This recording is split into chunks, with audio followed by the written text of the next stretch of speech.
The ideology of competition creative monopoly means new products that benefit everybody and sustainable profits for the creator. Competition means no profits for anybody, no meaningful differentiation, and a struggle for survival. So why do people believe that competition is healthy? The answer is that competition is not just an economic concept or a simple inconvenience that individuals and companies must deal with in the marketplace.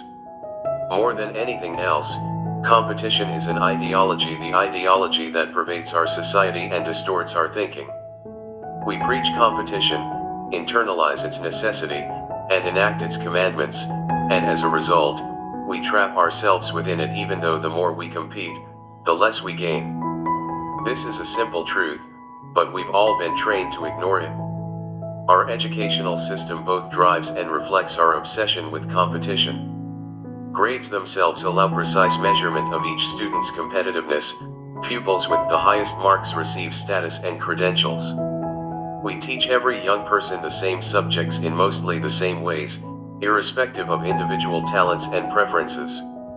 Students who don't learn best by sitting still at a desk are made to feel somehow inferior, while children who excel on conventional measures like tests and assignments end up defining their identities in terms of this weirdly contrived academic parallel reality. And it gets worse as students ascend to higher levels of the tournament.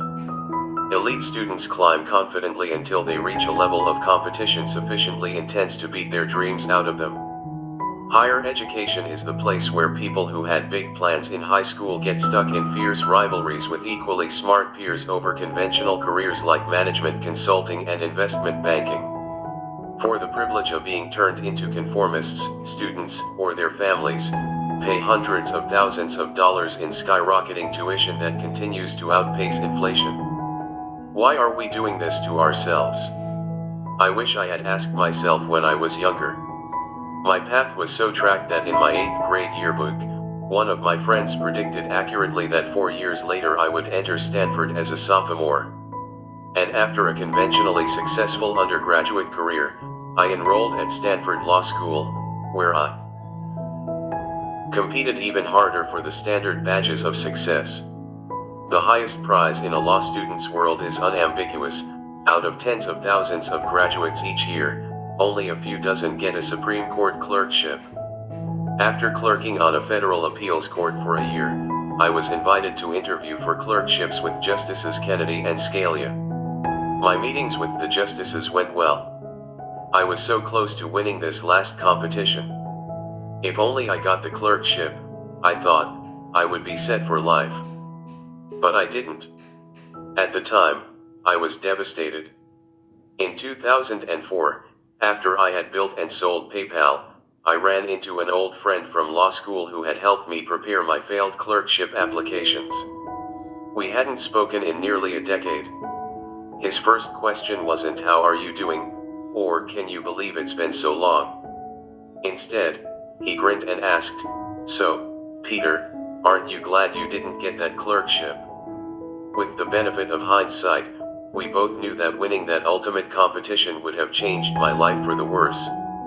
Had I actually clerked on the Supreme Court, I probably would have spent my entire career taking depositions or drafting other people's business deals instead of creating anything new. It's hard to say how much would be different, but the opportunity costs were enormous. All Rhodes Scholars had a great future in their past. War and peace professors downplay the cutthroat culture of academia, but managers never tire of comparing business to war. MBA students carry around copies of Clausewitz and Sun Tzu. War metaphors invade our everyday business language. We use headhunters to build up a sales force that will enable us to take a captive market and make a killing. But really it's competition, not business, that is like war, allegedly necessary, supposedly valiant, but ultimately destructive. Why do people compete with each other? Marx and Shakespeare provide two models for understanding almost every kind of conflict. According to Marx, people fight because they are different. The proletariat fights the bourgeoisie because they have completely different ideas and goals, generated, for Marx, by their very different material circumstances. The greater the differences, the greater the conflict. To Shakespeare, by contrast, all combatants look more or less alike. It's not at all clear why they should be fighting, since they have nothing to fight about. Consider the opening line from Romeo and Juliet, two households, both alike in dignity. The two houses are alike, yet they hate each other. They grow even more similar as the feud escalates. Eventually, they lose sight of why they started fighting in the first place.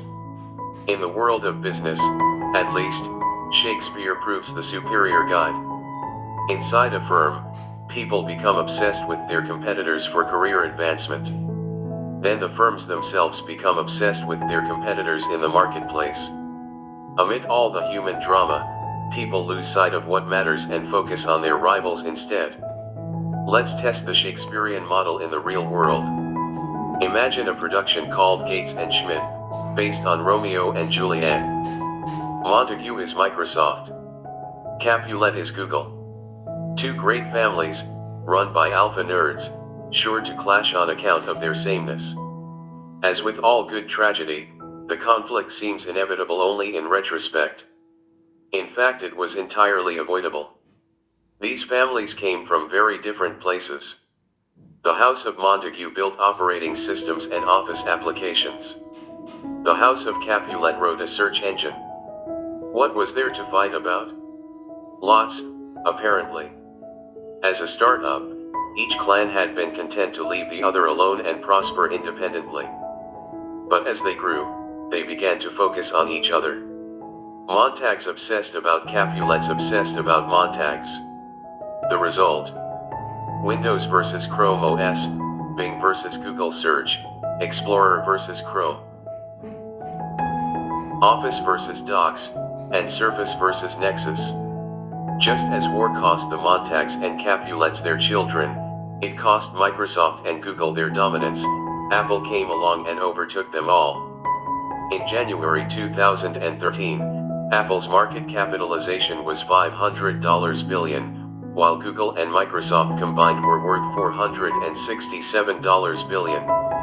Just 3 years before, Microsoft and Google were each more valuable than Apple.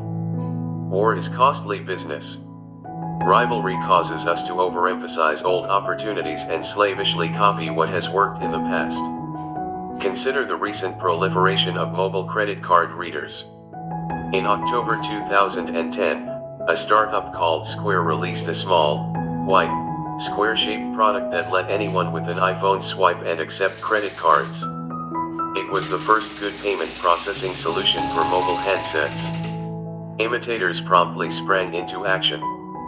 A Canadian company called NetSecure launched its own card reader in a half-moon shape. Intuit brought a cylindrical reader to the geometric battle. In March 2012, eBay's PayPal unit launched its own copycat card reader. It was shaped like a triangle, a clear jab at Square, as 3 sides are simpler than 4. One gets the sense that this Shakespearean saga won't end until the apes run out of shapes. The hazards of imitative competition may partially explain why individuals with an Asperger's-like social ineptitude seem to be at an advantage in Silicon Valley today. If you're less sensitive to social cues, you're less likely to do the same things as everyone else around you. If you're interested in making things or programming computers, you'll be less afraid to pursue those activities single-mindedly and thereby become incredibly good at them. Then when you apply your skills, you're a little less likely than others to give up your own convictions. This can save you from getting caught up in crowds competing for obvious prizes. Competition can make people hallucinate opportunities where none exist. The crazy 90s version of this was the fierce battle for the online pet store market. It was Pets.com versus Petstore.com versus Petopia.com versus what seemed like dozens of others. Each company was obsessed with defeating its rivals, precisely because there were no substantive differences to focus on. Amid all the tactical questions, who could price chewy dog toys most aggressively? Who could create the best Super Bowl ads? These companies totally lost sight of the wider question of whether the online pet supply market was the right space to be in. Winning is better than losing, but everybody loses when the war isn't one worth fighting. When Pets.com folded after the dot-com crash, $300 million of investment capital disappeared with it. Other times, Rivalry is just weird and distracting. Consider the Shakespearean conflict between Larry Ellison, co-founder and CEO of Oracle, and Tom Siebel, a top salesman at Oracle and Ellison's protege before he went on to found Siebel Systems in 1993. Ellison was livid at what he thought was Siebel's betrayal. Siebel hated being in the shadow of his former boss. The two men were basically identical hard-charging Chicagoans who loved to sell and hated to lose, so their hatred ran deep. Ellison and Siebel spent the second half of the 90s trying to sabotage each other. At one point, Ellison sent truckloads of ice cream sandwiches to Siebel's headquarters to try to convince Siebel employees to jump ship. The copy on the wrappers? Summer is near. Oracle is here. To brighten your day and your career. Strangely, Oracle intentionally accumulated enemies. Ellison's theory was that it's always good to have an enemy, so long as it was large enough to appear threatening, and thus motivational to employees, but not so large as to actually threaten the company. So Ellison was probably thrilled when in 1996 a small database company called Informix put up a billboard near Oracle's Redwood Shores headquarters that read, "Caution, Dinosaur Crossing." Another Informix billboard on northbound Highway 101 read, "You've just passed Redwood Shores." So did we. Oracle shot back with a billboard that implied that Informix's software was slower than snails. Then Informix CEO Phil White decided to make things personal. When White learned that Larry Ellison enjoyed Japanese samurai culture, he commissioned a new billboard depicting the Oracle logo along with a broken samurai sword. The ad wasn't even really aimed at Oracle as an entity, let alone the consuming public. It was a personal attack on Ellison. But perhaps White spent a little too much time worrying about the competition. While he was busy creating billboards, Informix imploded in a massive accounting scandal and White soon found himself in federal prison for securities fraud. If you can't beat a rival, it may be better to merge. I started CONFinity with my co-founder Max Levchin in 1998. When we released the PayPal product in late 1999, Elon Musk's X.com was right on our heels. Our company's offices were 4 blocks apart on University Avenue in Palo Alto, and X's product mirrored ours feature for feature. By late 1999, we were in all-out war. Many of us at PayPal logged 100-hour work weeks.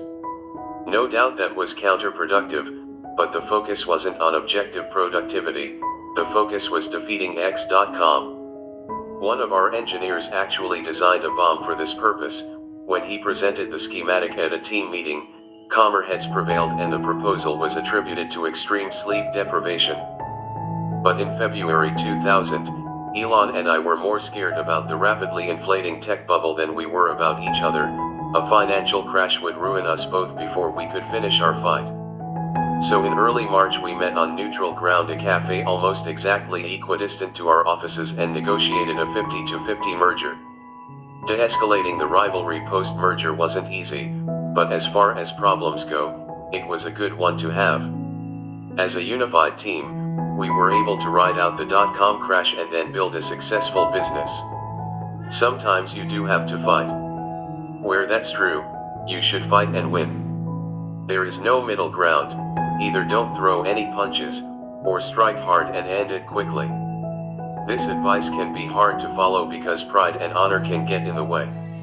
Hence Hamlet, exposing what is mortal and unsure to all that fortune, death, and danger dare, even for an eggshell. Rightly to be great is not to stir without great argument, but greatly to find quarrel in a straw when honor's at the stake. For Hamlet, greatness means willingness to fight for reasons as thin as an eggshell. Anyone would fight for things that matter. True heroes take their personal honor so seriously they will fight for things that don't matter. This twisted logic is part of human nature, but it's disastrous in business. If you can recognize competition as a destructive force instead of a sign of value, you're already more sane than most. The next chapter is about how to use a clear head to build a monopoly business.